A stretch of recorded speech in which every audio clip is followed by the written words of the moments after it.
Hey everyone, welcome back to Journal Club. I'm Jessie. And I'm Camryn, and today we're going to be talking about OT's role in adaptive sports and wellness.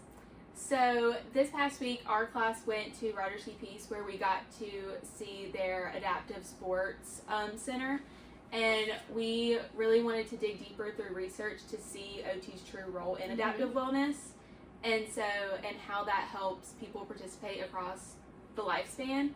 And so, seeing all the bikes and stuff, we really saw how adaptation promotes participation and how it can promote participation across many different diagnoses, different people all across the lifespan. There's a ton of variety. Yeah, and we really saw, the value in OT's role. And it reinforces building people's identity, their belonging, confidence, and joy through meaningful activity, which is the whole purpose of OT. So, for more specifically OT's role within this adaptive sports realm, we're going to still continue to use our holistic lens that addresses physical, emotional, social, sensory, contextual, all of the factors that affect their participation in sports or whatever activities they'd like.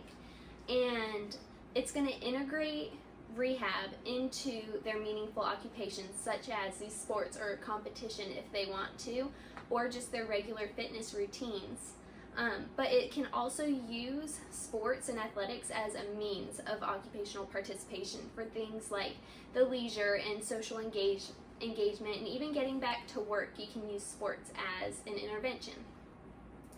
And through this, it's going to support our patients' quality of life, and it can even do family dynamics. If you have families participating, access to participate as a family. Yeah, and just building team bonding, honestly, because families are just like a team.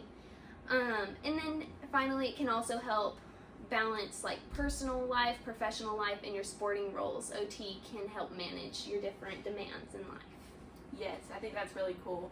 And some of the intervention strategies that we saw in the research and also at Rogers C. Peace was the use of assistive technology. So we got to learn about adaptive gloves that help individuals grip onto bike handles, which is really cool. The unique sitting, laying down, all the adjustments that can be made to the seat of the bike, and then all the modifications that can be made to best suit an individual, which I thought was really, really cool. Because they have the hand bike and they also have pedaling bikes for all the different abilities. I mean, anything on the bike can be modified, which I thought was really, really cool. OTs can help with skill retraining, so visual motor coordination is a big thing, especially with sports because you are moving. You've got to have that for reaction time. Reaction time training is something that we also saw in our articles. Just as a means of visual rehab, you can use sports as that means, which is really cool. I could use some myself. Something else is education and prevention. You can go into all sorts of different kind of education on safety, precautions, and all that kind of stuff. And they called it safe to return to play. So you can educate them on how to integrate back into their activities, whether it be cycling, whatever. And a client-centered coaching, so adapting and training programs to integrate these techniques, which is really cool, to suit each individual's ability. And then also the psychosocial support that goes into OT's role in adaptive wellness. It's talking about teamwork, emotional regulation, and again, building that role identity back up. Yeah. And so there's so many different populations that adaptive sports can apply to. Pretty much anybody, quite honestly. But the research specifically pointed out high school athletes after a concussion and return to play activities. That's going to be a huge OT role. And really common, I think, because, high school sports injuries happen all the time. So OT's role is huge there. Yeah. And then para-athletes in competitive or recreational sports. So my mind just goes to the Olympic athletes or the Paralympic athletes. It's incredible. People with mental health conditions. There's different research that shows for psychosis or schizophrenia how sports and leisure can impact that, and I thought that was super cool. And I even saw, and I'll probably talk about it a little bit later, but like older adults' mental health and like the role OT can play in like getting them active through adaptive wellness is really cool. Yeah. And then finally, just athletes with physical disabilities across the lifespan that are just going to need a little bit of help to figure out how they can continue playing their sports or begin playing sports in the first place.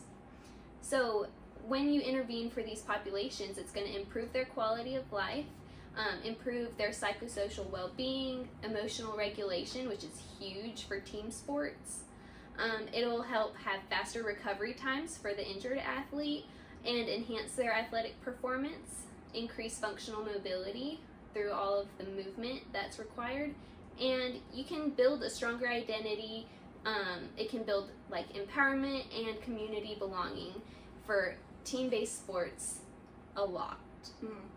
And some of the barriers that we saw across the research was the stigma or fear of judgment of how someone would participate in an activity without adaptations.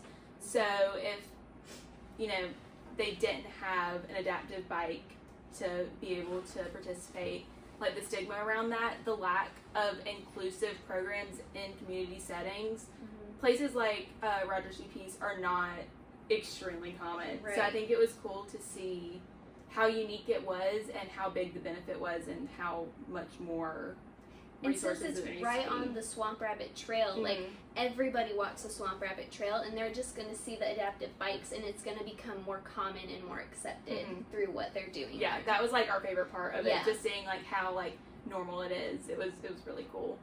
Another barrier could be the psychosocial exclusion from not being able to participate, as well as funding and resource constraints, which we just talked about.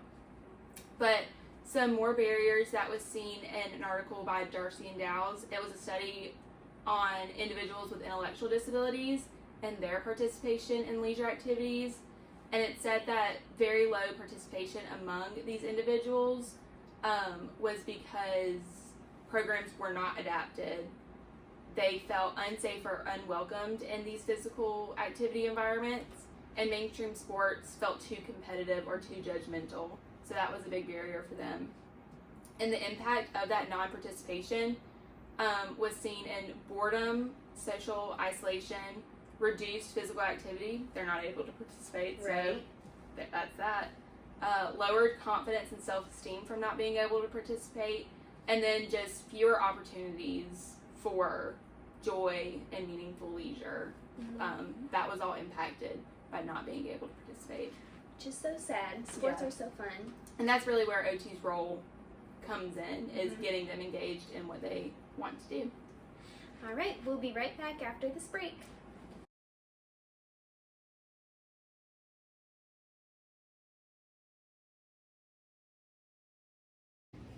Hey everyone! I just want to let you know that, again, there's no Sensory Night this month or December, but we'll see you back in 2026 for January's. Hey guys, we're almost there. Please finish strong, study for all your finals, and join the photo circle. Hey everyone, so I just wanted to say register for SCOTA, and when you register, that our region is the Piedmont region. One. Hi. Have you ever had a friend you wanted to motivate and nominate because they made you feel really good? Nominate your friend today for Monday Member Superstar. It's always good to make other people smile.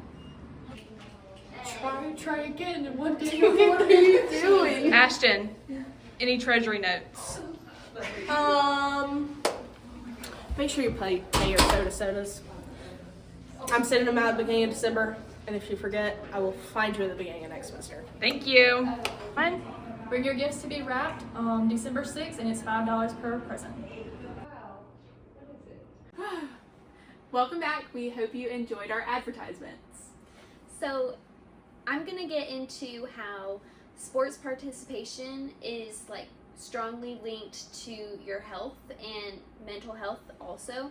It's going to, well, improve your mental health, offer higher self-esteem and life satisfaction overall, And it can also reduce anxiety, depression, and stress, which I've really felt with our pickle community wellness activity. It has been really great. I agree. And then it'll help build better interpersonal skills, social skills, and you'll feel a better sense of belonging and community and just make more friends, which is always fantastic. And so this article by Ether, they talked about how whenever you're working in like team sports, you're going to experience better health and mental health benefits than if you were to participate in individual sports. But that's not to say individual sports are bad. There's just not that community element that impacts your health quite as much. Right. And then adaptive wellness is going to ensure that people with disabilities can access the same mental and physical health benefits as everyone else. So if they're able to access participation in sports, they'll get those benefits from being able to participate. I love that. That's awesome.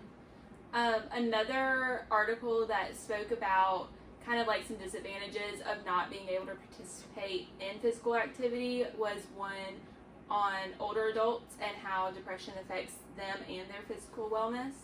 And so it said that many older adults can maintain their participation in ADLs and ADLs by adapting tasks or activities.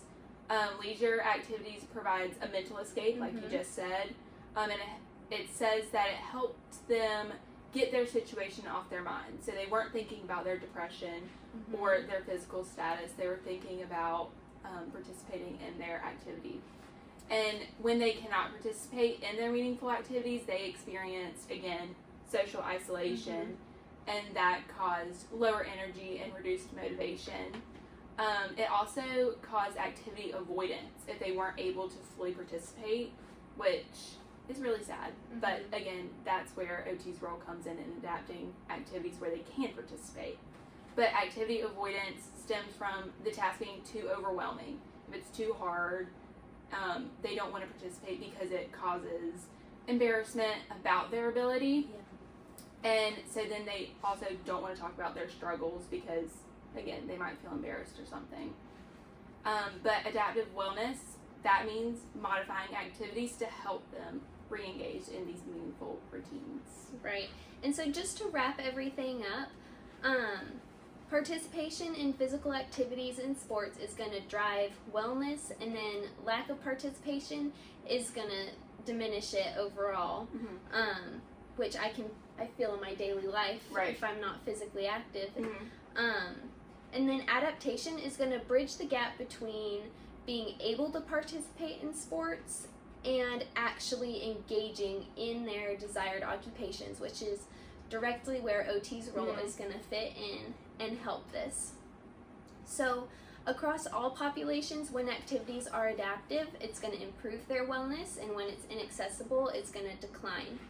And so OT is uniquely positioned to support adaptive wellness across all ages through assistive technology or adaptive technology, environmental modification, the Just Right Challenge, social and emotional support, and advocacy and program development.